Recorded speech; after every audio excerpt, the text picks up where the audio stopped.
সুপ্রিয় শিক্ষার্থীবৃন্দ, আসসালামু আলাইকুম। কেমন আছো তোমরা? আজকে ডেমোগ্রাফির তোমাদের নতুন চ্যাপ্টার শুরু করব, পপুলেশন প্রজেকশন। পপুলেশন প্রজেকশনের প্রথম ক্লাস। আমরা পপুলেশন প্রজেকশনের মধ্যে কি আছে সেটা জানার চেষ্টা করব।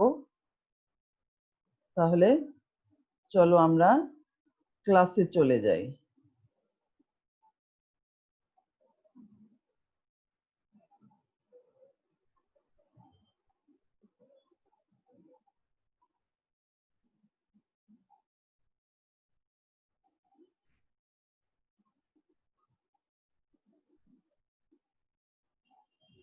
তাহলে দেখো এখানে কি বলেছে, পপুলেশন প্রজেকশনটা কি?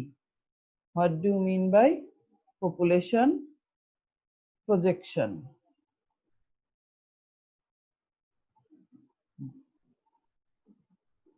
What do you mean by population projection?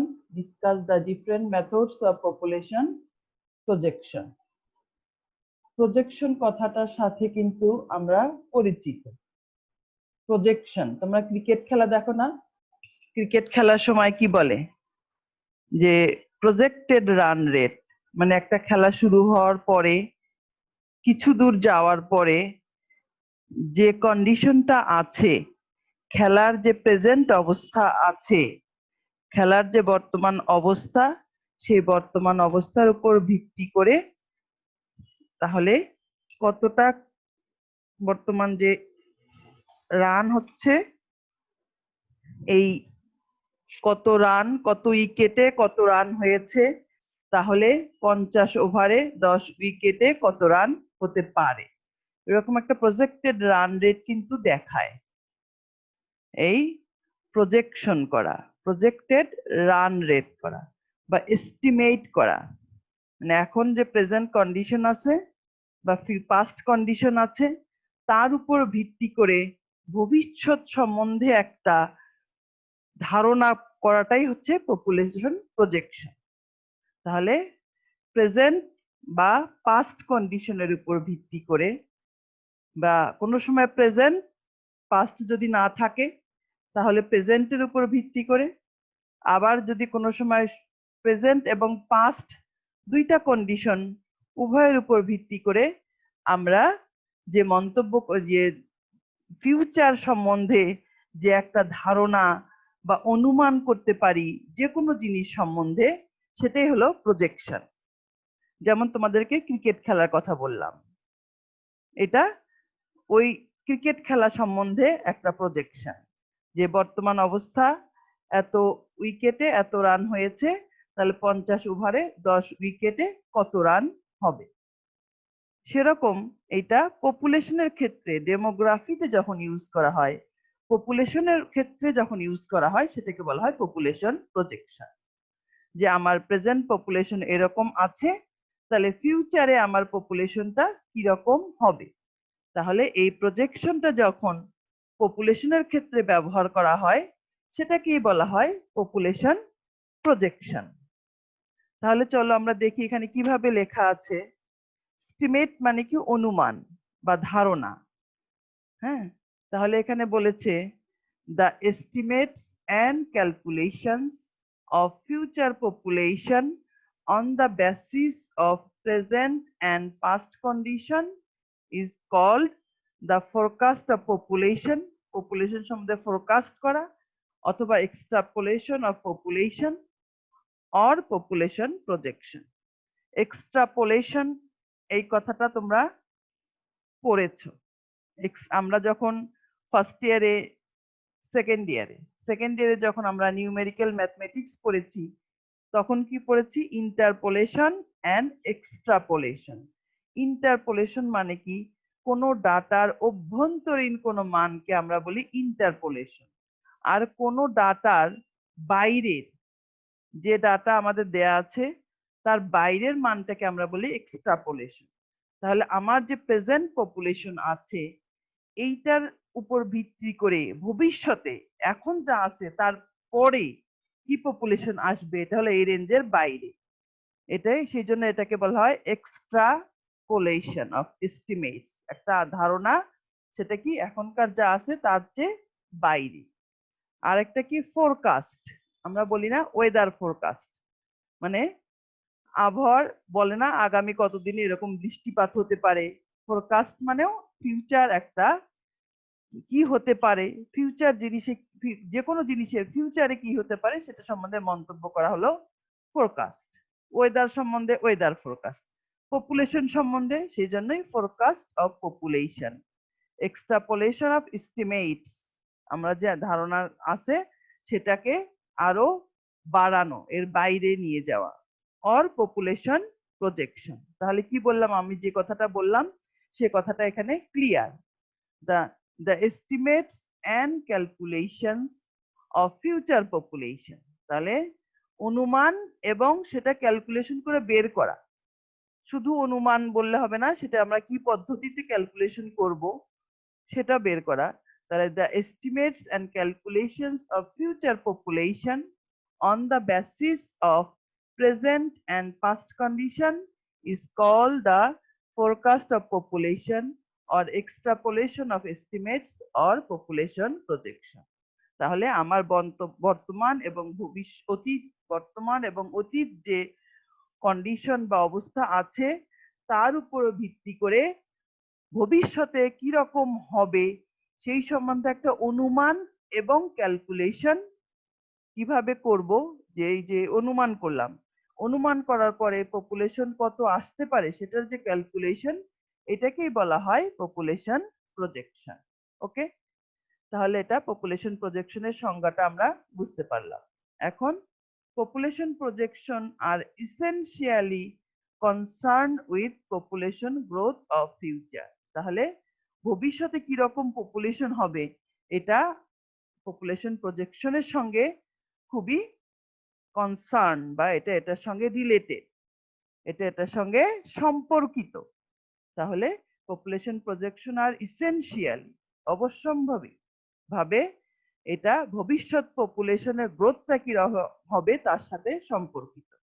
ওকে, তাহলে একজন ডেমোগ্রাফারের অনুযায়ী according to H.F. Dorn, projection should be treated as the statement about the size and age composition of population.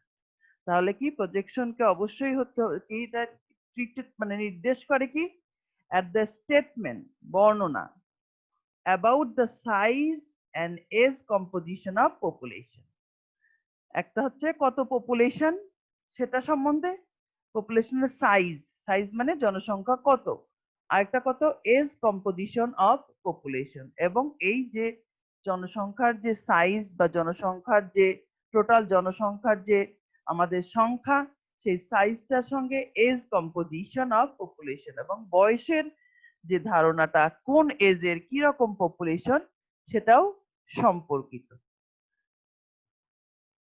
The process of computing, আসি আমরা এখানে,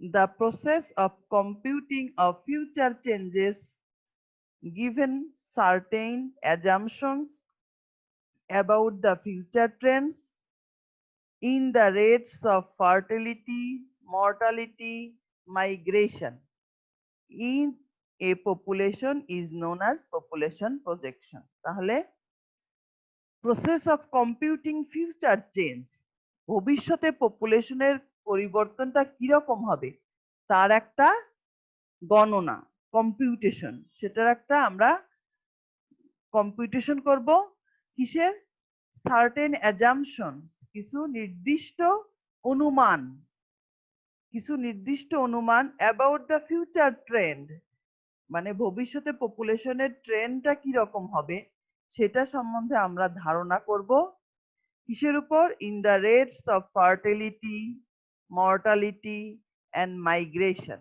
তাহলে এই তিনটা জিনিসের উপর ভিত্তি করে, কেন পপুলেশন চেঞ্জের প্রসিডিউর হচ্ছে এই তিনটাই। পপুলেশন পরিবর্তন হতে পারে তিনটা ভাবে, তিন পদ্ধতিতে, কি কি, fertility, mortality and migration. Fertility আর মর্টালিটি হচ্ছে natural factor of population change. Fertility and mortality হচ্ছে natural factor of population change. Fertility related to birth, আমরা ফার্টিলিটি মর্টালিটি চ্যাপ্টার পড়ে এসেছি, তোমরা জানো fertility related to birth and mortality related to death. তাহলে আমার প্রেজেন্ট পপুলেশনের সঙ্গে বার্থ কত হলো সেটা যোগ হবে, ডেথ কত হলো সেটা মাইনাস হবে। তাহলে কি প্রেজেন্ট পপুলেশনের সঙ্গে মনে করো আমাদের গত বছর পপুলেশন যা ছিল তার সঙ্গে আমি যদি এবছরে বার্থ কত হলো সেটা যোগ করি এবং ডেথ মাইনাস করি, তাহলে তো আমার প্রেজেন্ট পপুলেশনটা আমি পাবো, ঠিক কিনা? আবার যদি প্রেজেন্ট পপুলেশন আমি জানি, সেই প্রেজেন্ট পপুলেশন অনুযায়ী আমার যে ফার্টিলিটি প্যাটার্ন আছে, মর্টালিটি প্যাটার্ন আছে, সেই অনুযায়ী আগামী 1 বছরে কি পরিমাণ বার্থ হবে এবং কি পরিমাণ ডেথ হবে, তাহলে প্রেজেন্ট পপুলেশনের সঙ্গে আমি যদি বার্থ অ্যাড করি আর ডেথ যদি মাইনাস করি, তাহলে আমরা আগামী বছরের পপুলেশন পাবো। তাহলে আমরা পপুলেশন চেঞ্জের দুইটা ফ্যাক্টর আছে, একটা হচ্ছে ন্যাচারাল চেঞ্জ হচ্ছে বার্থ অ্যান্ড ডেথ, আর যেটা এখন আমাদের দেশে হয় সামাজিকভাবে সেটা হলো মাইগ্রেশন। মাইগ্রেশনে চেঞ্জ হতে পারে, মাইগ্রেশনেও দুই রকম চেঞ্জ হতে পারে, বাড়তে পারে কমতে পারে, ফার্টিলিটিতে বাড়ে মর্টালিটিতে কমে। সেই রকম মাইগ্রেশনে ইমিগ্রেশন আর এমিগ্রেশন, আমরা মাইগ্রেশন চ্যাপ্টারটা পড়বো এর পরবর্তীতে। মাইগ্রেশনে দুইটা জিনিস আছে, একটা হলো ইমিগ্রেশন, একটা হলো এমিগ্রেশন। ইমিগ্রেশন মানে কি? ইমিগ্রেশন কথাটার সাথে তোমরা পরিচিত, আমরা বলি না আমেরিকার ইমিগ্রেশন হয়ে গেছে, কানাডা ইমিগ্রেশন নিয়ে গেছে, তার মানে ওই দেশের সে বাসিন্দাই, মানে ওই দেশের সে পপুলেশন হিসাবে অন্তর্ভুক্ত হয়েছে, ওই দেশে সে যাবে।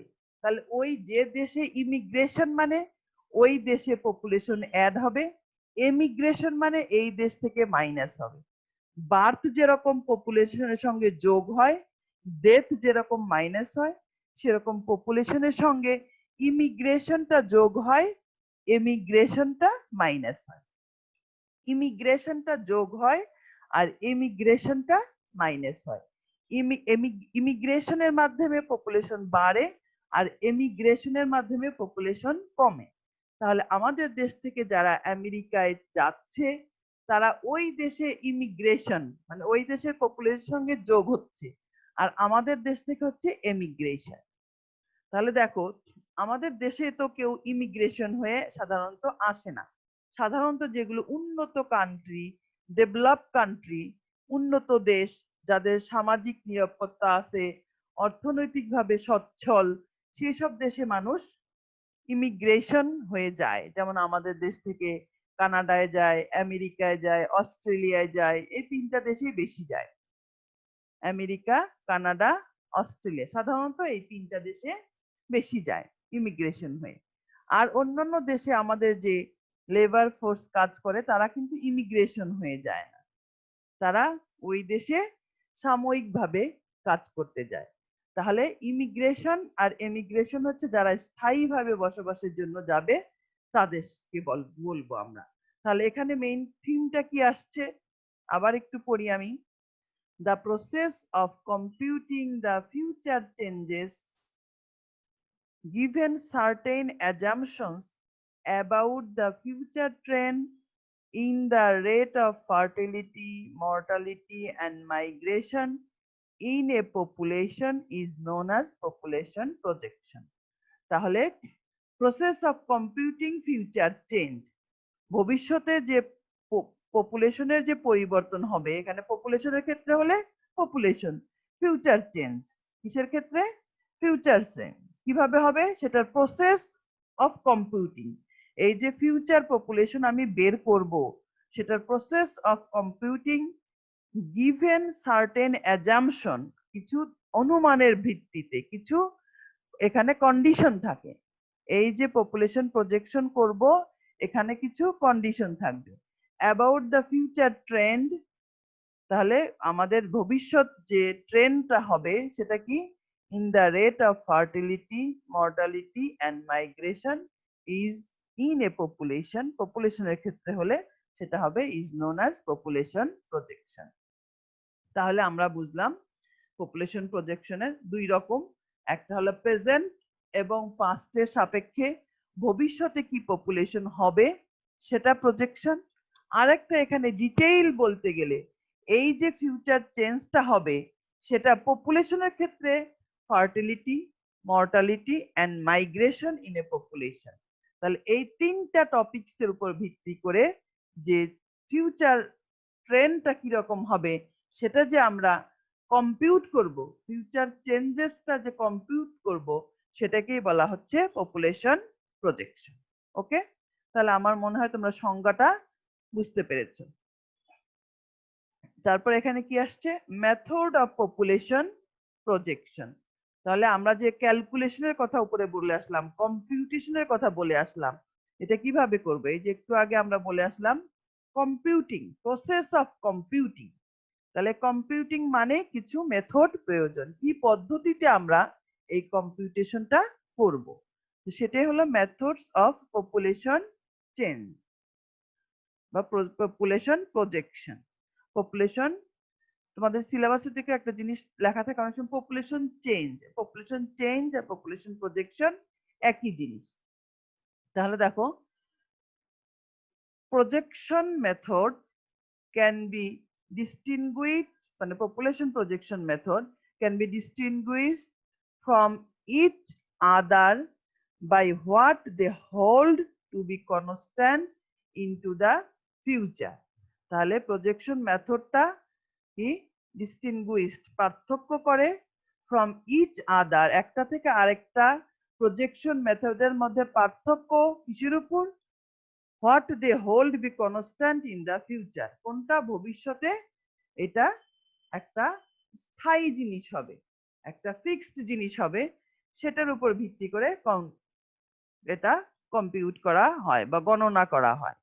তাহলে এখানে দুইটা মেথডের কথা বলেছে, একটা হলো ম্যাথমেটিক্যাল মেথড, একটা হলো কম্পোনেন্ট মেথড। দুটো মেথড, একটা হচ্ছে ম্যাথমেটিক্যাল মেথড, একটা হলো component method.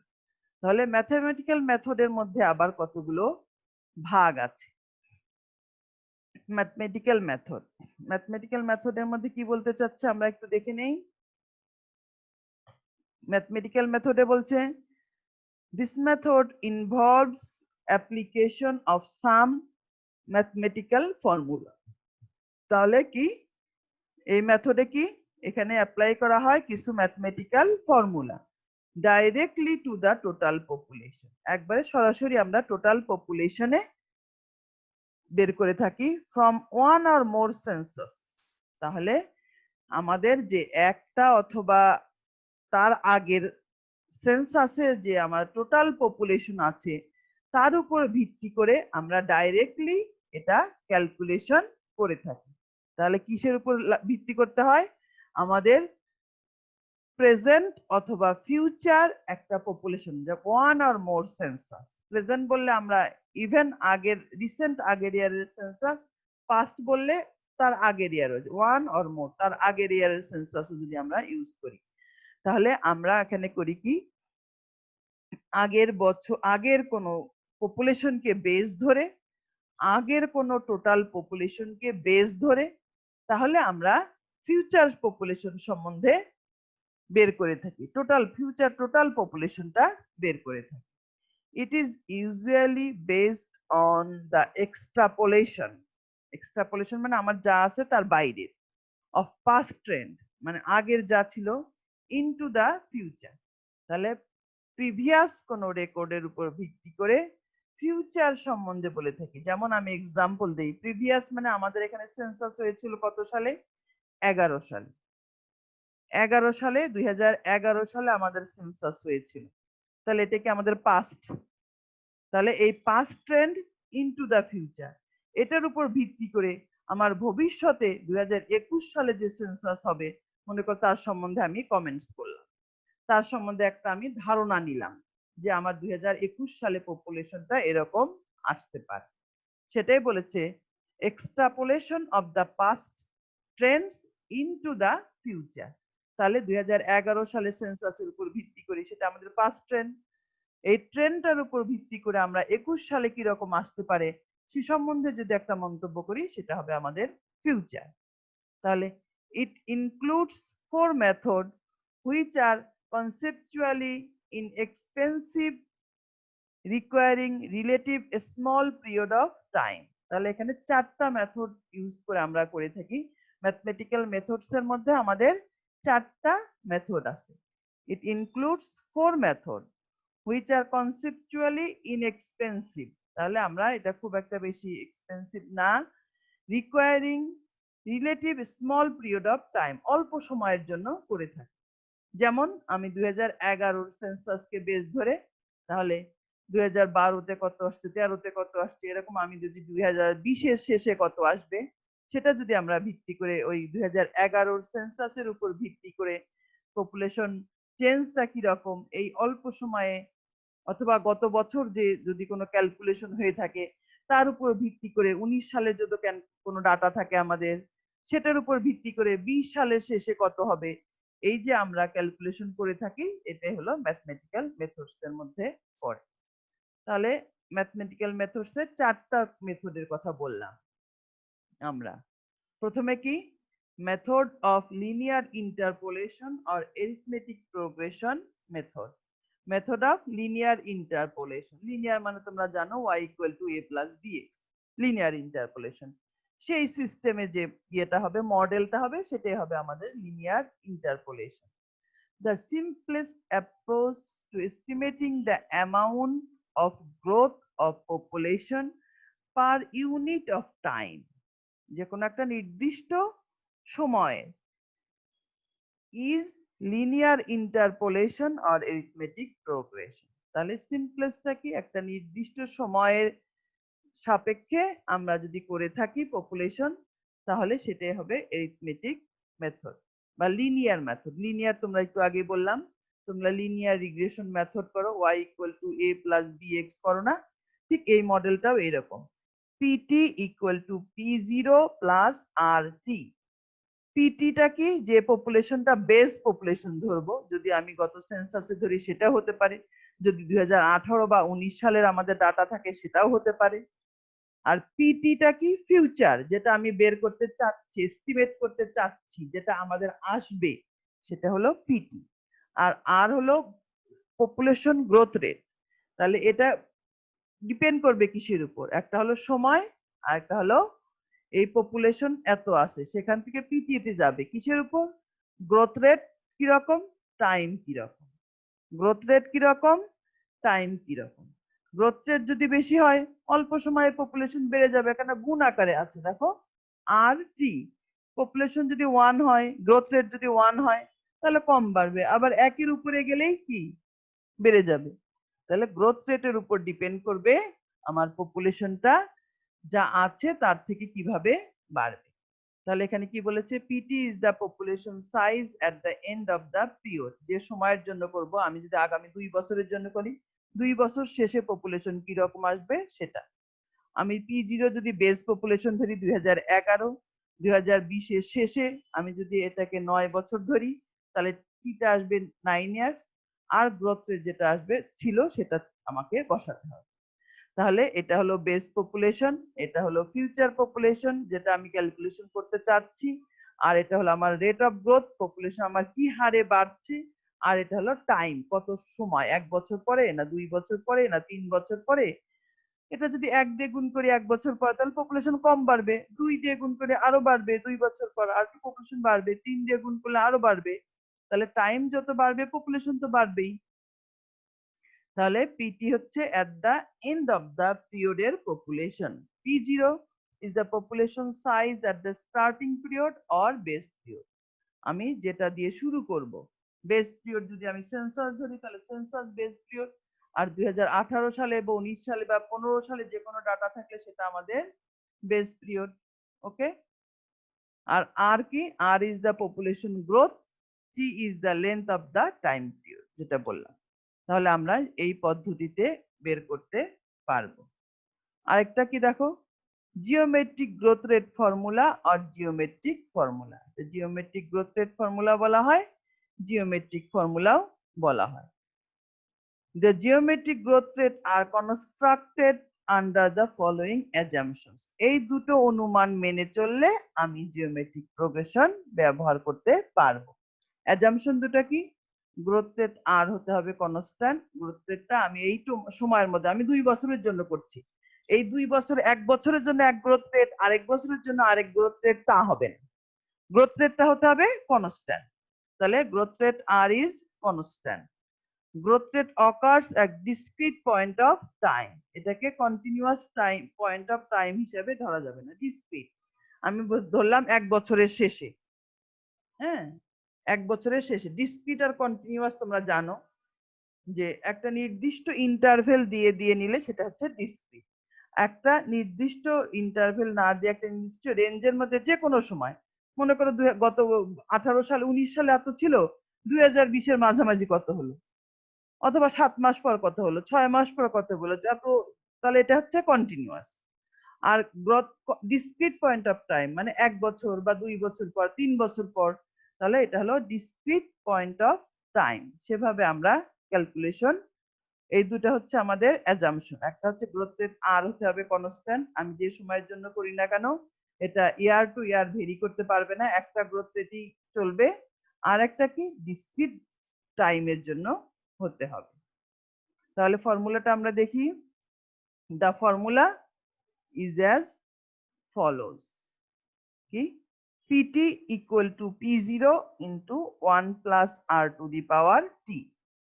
pt equal to p0 into 1 plus r to the power t। তাহলে ওখানে আমাদের লিনিয়ার ফর্মুলায় p0 যা ছিল, pt যা ছিল, r যা ছিল, t যা ছিল, একই, সবই ওখানে। pt equal to at the end of the population, p0 হচ্ছে বেস পপুলেশন, r হচ্ছে রেট অফ পপুলেশন গ্রোথ, আর t হচ্ছে টাইম। একইভাবেই আমরা এটা ক্যালকুলেশন করব। আমার যদি বেস পপুলেশন থাকে, গ্রোথ রেট জানা থাকে, এই দুটো জানা থাকলে আমি কত সময় পরের পপুলেশন ক্যালকুলেশন করব সেটা বের করতে পারবো। তাহলে দুটো জিনিস আমার জরুরি, একটা হলো বেস পপুলেশন, আরেকটা হলো পপুলেশন গ্রোথ রেট। একটা বেস পপুলেশন, আরেকটা হলো পপুলেশন গ্রোথ রেট। আর টিটা আমাকে যে সময় বলে দিবে যে 1 বছর পর কত হবে, 2 বছর পর কত হবে, 3 বছর পর কত হবে, টিটা আমাকে বলে দিলে আমি ক্যালকুলেশন করতে পারবো। কিন্তু দুটো তথ্য আমাদের জানা থাকতেই হবে, একটা হলো বেস পপুলেশন, আরেকটা হলো রেট অফ পপুলেশন গ্রোথ। আরেকটা দেখো, থার্ড মেথডটা হচ্ছে এক্সপোনেনশিয়াল মেথড। এটা খুব একটা ইম্পর্টেন্ট মেথড।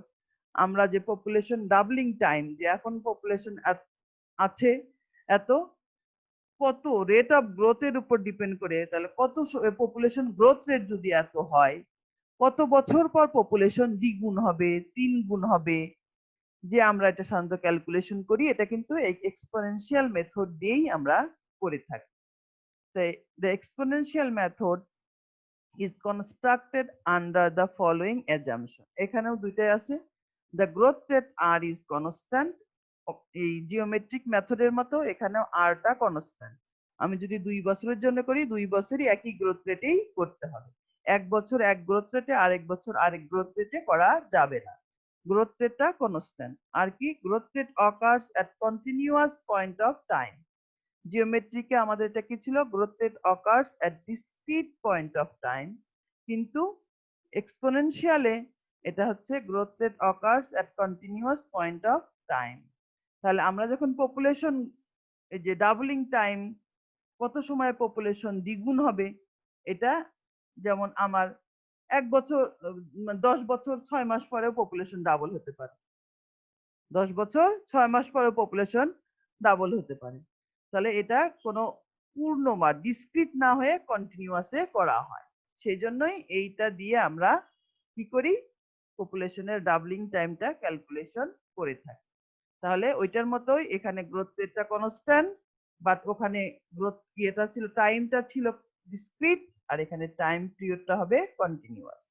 তাহলে ফর্মুলাটা কি, pt equal to p0 into e to the power rt। pt equal to P0 into e to the power RT. আরেকটা কি লজিস্টিক কার্ভ মেথড। এই মেথডটা খুব জটিল, logistic curve method. The logistic curve method is constructed under the following assumptions. The growth rate are changes. Growth rate আর যেটাকে আমরা বলি rate of growth, এটা চেঞ্জ হতে পারে। আগে যেমন সবসময় আমাদের আগে তিনটা মেথডই ছিল কনস্ট্যান্ট, লিনিয়ারে বলা ছিল না, বাট লিনিয়ারেও এটা কনস্ট্যান্ট আর টাইমটা ডিসক্রিট। কিন্তু এখানে কি গ্রোথ রেট আরটা চেঞ্জ হতে পারে। আমার একটা সময় এই গ্রোথ রেট যা আসবে পরের সময় সেটা চেঞ্জ হতে পারে। Growth rate ochre at continuous point of time. তাহলে আমাদের লিনিয়ার বা জিওমেট্রিকে এটা ছিল কনস্ট্যান্ট, এটা ছিল ডিসক্রিট। লিনিয়ারে এটা ছিল কনস্ট্যান্ট, এটা ছিল ডিসক্রিট। জিওমেট্রিকে আর ছিল কনস্ট্যান্ট, টাইম ছিল ডিসক্রিট। এক্সপোনেনশিয়ালে আর ছিল কনস্ট্যান্ট, কিন্তু পপুলেশনে টাইম পয়েন্ট অফ টাইমটা ছিল কনস্ট্যান্ট। আর লজিস্টিক কার্ভ মেথডে কি এখানে আরটাও কনস্ট্যান্ট না আর টাইমটাও ডিসক্রিট না। তাহলে এই ফর্মুলাটা কি? This formula PT equal to L divided by 1 plus e to the power R into B minus T। তাহলে এখানে L আর B এটা হলো কনস্ট্যান্ট। তাহলে এটা হলো একটা কি লজিস্টিক কার্ভ মেথড। দেখো এটা কোনো লিনিয়ারও না, এক্সপোনেনশিয়ালও না, জিওমেট্রিকও না। তাহলে এটা আমাদের যে মেথডটা এটা একটা লজিস্টিক কার্ভ মেথড। এটার ডেরিভেশনটা পরে আছে, এটার ডেরিভেশনটা আমরা পরে দেখব। তাহলে আমরা একটু ওই যে মেথড কম্পোনেন্ট মেথড করার আগে আমরা এ মেথড দিয়ে যে অঙ্ক করা হয়েছে সেটা একটু দেখতে চাচ্ছি।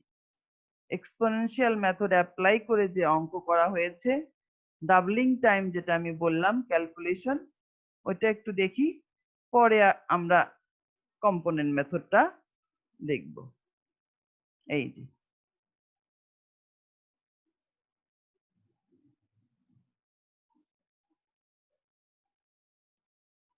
এখানে দেখো, what do you mean by doubling time? According to census 1991, তাহলে আমাদের 2011 তে হচ্ছে, তার আগে 2001, তার আগে 2091। তাহলে যেটা আমরা বেস যেটা ধরবো তার তখনটার উপর ভিত্তি করে ডাবলিং হবে। এখন আমি 2011 ধরি, তাহলে 2011 পপুলেশন 2011 গ্রোথ রেট অ্যাপ্লাই করতে হবে। তাহলে সেন্সাস এত calculate doubling time in Bangladesh. এখন দেখো এখানে ডাবলিং টাইম বলতে আমরা কি বুঝি? Sometimes it is interest to know the doubling time of the rate of growth of any population of any country when the rate of growth of population is given। তাহলে কোনো একটা দেশের যদি population growth rate আমাদের জানা থাকে, population growth রেটটাই important. Population growth রেটটা যদি জানা থাকে তাহলে এই রেটে যদি পপুলেশন বাড়তে পারে, প্রেজেন্ট পপুলেশন বা নির্দিষ্ট একটা পপুলেশনের তুলনায় ওই সময়ে যে পপুলেশন ছিল, তাহলে কত বছর পর এই হারে পপুলেশন বাড়লে পপুলেশনটা আমাদের দ্বিগুণ হবে। এটাই হচ্ছে রেট অফ পপুলেশন গ্রোথ। এখন যদি আমি 2011-তে যা পপুলেশন ছিল, হ্যাঁ 2011-তে আমরা কি বলি 16 লক্ষ সামথিং পপুলেশন ছিল, রেট অফ গ্রোথটা এত হলে কত বছরে আমাদের এই পপুলেশনটা ডাবল হবে, 32 বা 33 লাখ হবে। এই যে এটা আমাদের একটা জানার একটা ইন্টারেস্ট, যখন পপুলেশন আছে এই পপুলেশন ডাবল হতে আর কত সময় লাগবে। সেখানে যে জিনিসটা ইম্পর্টেন্ট সেটা হলো আমাকে অবশ্যই পপুলেশন গ্রোথ রেটটা জানতে হবে। পপুলেশন গ্রোথ রেটটা জানলে তাহলে আমি এটা বের করতে পারবো। তাহলে doubling time means the time when the population of a country will be double with respect to population at the present। তাহলে প্রেজেন্ট পপুলেশনে যা আছে তাহলে এইটা কত সময় পর দ্বিগুণ হবে, কত সময় পর দ্বিগুণ হবে। তাহলে ডিপেন্ড করবে কি গ্রোথ রেট বেশি থাকলে সময় কম লাগবে, গ্রোথ রেট কম থাকলে সময় বেশি লাগবে। এটা ডিপেন্ড করবে গ্রোথ রেট আর এর উপর। পপুলেশন যদি বেশি হারে বাড়ে তাহলে কি পপুলেশন তাড়াতাড়ি দ্বিগুণ হয়ে যাবে, আর পপুলেশন যদি কম হারে বাড়ে তাহলে আমাদের পপুলেশন দ্বিগুণ হতে সময় লাগবে।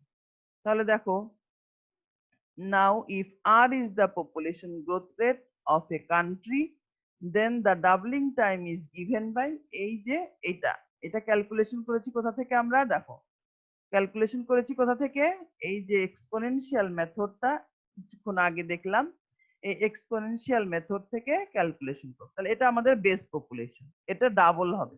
তার মানে পিটিটা যে আমরা এন্ড অফ দ্য পপুলেশন বা ফিউচার পপুলেশনকে কি এখনকার পপুলেশনের দ্বিগুণ করতে চাচ্ছি, তাহলে পিটি মানে কি বসাবো, 2p0। এখন যে বেস পপুলেশন তার চেয়ে ডাবল, এই বেস পপুলেশনের চেয়ে ডাবল হবে।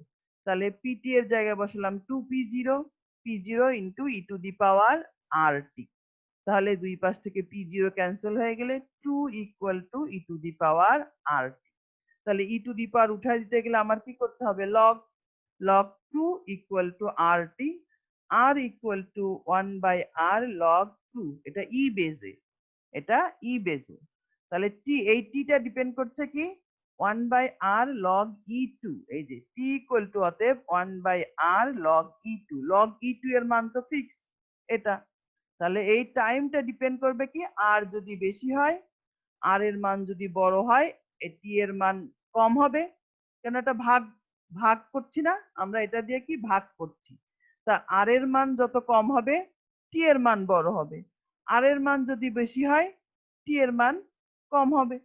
তাহলে কম হওয়া মানে কি কম সময়ে, আর যদি বড় হয় কম সময়ে পপুলেশন দ্বিগুণ হবে, আর যদি বড় হয় তাহলে কম সময়ে পপুলেশন দ্বিগুণ হবে। তার মানে আমার 16 কোটির বেশি ছিল, 16.5 কোটির মতো, সেখান থেকে পপুলেশন 33 কোটি হতে আমার সময় লাগবে, এই ডিপেন্ড করবে সেটা আর এর উপর। তাহলে আর যখন আমরা 1 করতে পারবো তখন, তাহলে এই জন্য আমাদের যে একটা টার্গেট দেয় ওয়ার্ল্ড হেলথ অর্গানাইজেশন WHO আমাদেরকে যে গ্রান্টস গুলো দেয় ফ্যামিলি প্ল্যানিং পারপাসে এবং আরো স্বাস্থ্য খাতে পারপাসে যে এইড গুলো দেয়, সেগুলোতে তাদের একটা টার্গেট থাকে গ্রোথ রেটটা 1-এ নিয়ে আসে। গ্রোথ রেটটা 1-এ নিয়ে আসলে পপুলেশন যা তাই থাকে। গ্রোথ রেটটা 1-এ নিয়ে আসলে এটা তো কনস্ট্যান্ট, তাহলে পপুলেশনটা যা তাই থাকবে, পপুলেশন একটা ফিক্সড লেভেলে চলে যাবে, যেটাকে আমরা বলি স্টেবল পপুলেশন, একটা ভারসাম্য অবস্থার মধ্যে চলে যাবে। যেটা আমরা এখন চাচ্ছি যে আমাদের পপুলেশনটা আর বেশি না বাড়ুক, আমাদের পপুলেশনটা যা আছে এরকমই যেন থাকে। সেই জন্যই এই পপুলেশন যে ক্যালকুলেশন গুলো আমরা, যে না গ্রোথ রেটটা কমার যে ক্ষেত্রে আমাদের যে বিভিন্ন কার্যক্রম ফ্যামিলি প্ল্যানিং এবং আদার্স এনজিও বা সরকারি ভাবে যে কার্যক্রমগুলো, এগুলোর মেইন টার্গেট হচ্ছে গ্রোথ রেট কম রাখা। তাহলে এখানে যে কথাটা বলেছিল, দিলে according to the census of 1991 the population growth rate 1991 A population growth rate ছিল 2.10, hence the doubling time ওই অনুযায়ী হতো 33 বছর। ওই অনুযায়ী ডাবল হতে যদি গ্রোথ রেট এটাই থাকতো 2.1 থাকতো, তাহলে 2091 এর সঙ্গে 33 যোগ করে 2091 যা পপুলেশন ছিল সেটা 33 বছর পর ডাবল হতো।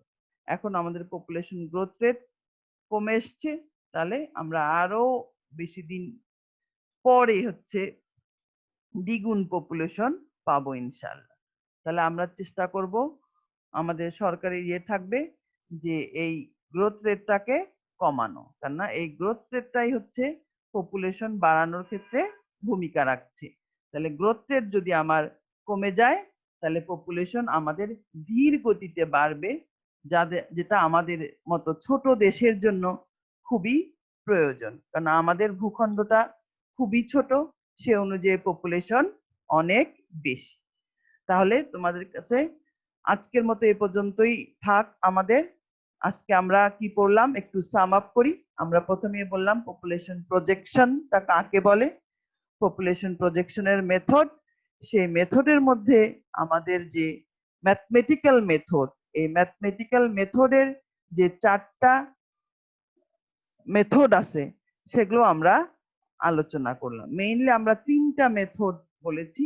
লজিস্টিক কার্ভ মেথডটা কিন্তু আমরা ডিটেইল বলিনি, শুধু ফর্মটা দেখেছি, এটা লাস্টে আমাদের ডিটেইল আছে। আর এক্সপোনেনশিয়াল মেথড অ্যাপ্লাই করে কিভাবে ডাবলিং টাইম, পপুলেশন কত সময় দ্বিগুণ হবে এই সময়টা ক্যালকুলেশন করা যায় সেটা আমরা দেখলাম। নেক্সট ক্লাসে আমাদের কম্পোনেন্ট মেথড বাকি থাকলো। ইনশাআল্লাহ কম্পোনেন্ট মেথড দেখে লজিস্টিক কার্ভ মেথডের ডেরিভেশনটা দেখব। আর আজকের যে এটা আছে এটা সফট কপি তোমাদেরকে পাঠিয়ে দিব। আর তোমাদেরকে যে কথাটা আমরা প্রতিদিনই বলি যে খুব অল্প অল্প করে প্রতিদিন একটা ক্লাস হচ্ছে, তোমরা রেগুলার পড়াশোনা, দিনের পড়াশোনাটা সেদিনই করে ফেলবে, যেদিনের পড়াশোনা ওই দিনই শেষ করে ফেলবে, তাহলে তোমাদের জন্য ভালো হবে। সবাই সুস্থ থাকো, নিরাপদে থাকো এবং নিয়মিত পড়াশোনা করো। ধন্যবাদ সবাইকে। আল্লাহ হাফেজ।